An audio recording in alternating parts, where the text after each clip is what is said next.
Kuartal kedua pertumbuhan negara dikatakan naik 7%. Sahabat tahu kan, masyarakat kita sangat limit sekali pengetahuannya. Memang selama 20 tahun ini cara memimpin negaranya seakan tidak meminteri rakyat tetapi malah membodohi rakyatnya. Jadi data 7% ini salah? Ya enggak, bukan salah. Data itu benar 100%. Tetapi pemahaman masyarakat yang awam, terutama pengagum pejabat-pejabat saat ini, salah memahami arti naik 7% itu yang memang digiring ke arah tidak paham. Demikian juga oposisi. Itulah mengapa New Mind tidak impress dengan oposisi, tidak mau gabung dengan oposisi, karena memang aneh dan gak paham bernegara semua. Semuanya politikus, bukan negarawan. Sisanya barisan pasukan yang dikatakan penjual agama yang kalah dengan mereka yang pakai kampanye kebinekaan yang didukung dengan cuan yang besar. Begitu angka 7% kuartal kedua naik, oposisi bengong. Gak ngerti atau malah nuduh data tersebut hoax. Sementara pengagum pejabat mengatakan tuh naik kan, hebat kan pejabatnya. Sementara realita tetangga seputaran dan orang jauh sebelum PPKM sudah berat ekonominya. Sekarang lebih gak muter lagi, nambah sekarat,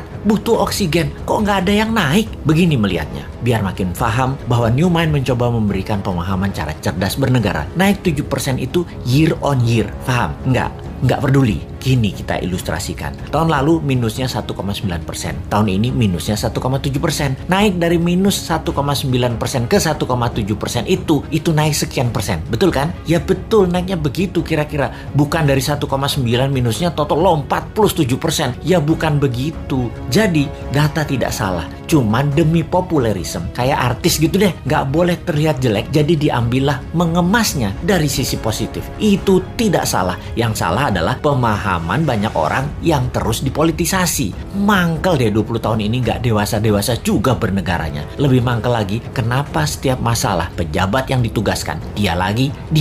Ini menunjukkan apa? Tidak ada yang mampu, atau dia tidak paham mengelola, atau manajerialnya lemah, atau dia memiliki gaya kepemimpinan yang lain, yaitu gaya kepemimpinan yang menugaskan anak buah, dan kalau anak buah salah, anak buahnya yang disalahin karena ketidakmampuan tersebut. Posisinya kayak menang, kayak raja. Kalau kayak gini ini bukan leader yang baik. Kalau di perusahaan ya, seorang direktur memanggil 5 manajer di bawahnya dan menugaskan masing-masing departemen harus untung, harus membuat profit. Bayangin, buat profit itu kalau di perusahaan. Kalau menteri mah nggak buat profit, hanya menyelesaikan masalah non-cash. Harusnya gampang ya. Lalu manajer tadi tidak ada yang menghasilkan profit. Direksi tadi marah-marah. Kenapa? Target tidak tercapai. Manajer balik lagi kerja, nambah runyam. Bukan nggak profit, malah rugi. Direksinya nambah marah-marah. Ketika laporan ke pemegang saham, direksi mengungkapkan kinerja manajernya. Entah bagaimana, mungkin karena shareholdernya bukan orang pintar juga, mereka banyak yang setuju memang manajernya yang nggak bisa kerja, setuju dengan direksi. Di sisi shareholder, ada shareholder yang minoritas yang mengatakan bukan, itu direkturnya yang tidak bisa mengajarkan manajernya, tidak directed leader,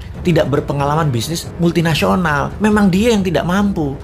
Malah ribut sesama pemegang saham dan berusaha membeli saham milik minoritas dengan harga murah. Lalu diusahakan yang beli adalah investor asing, dan yang minat adalah investor dari Tiongkok yang memang mitra dagang perusahaan tadi. Sudahlah, itu hanya ilustrasi, capek kita balik ke pokok awal tadi. Lalu sektor mana yang naik? Sektor yang dipegang oligarki, yang memang hanya 3% mereka itu, tapi mengendalikan 70% ekonomi. Wis, ngerti ya ilustrasinya ya? Sudah, sana berantem lagi. New Mind mah nonton aja, abis kita dianggap wong bodoh, padahal bodoh beneran.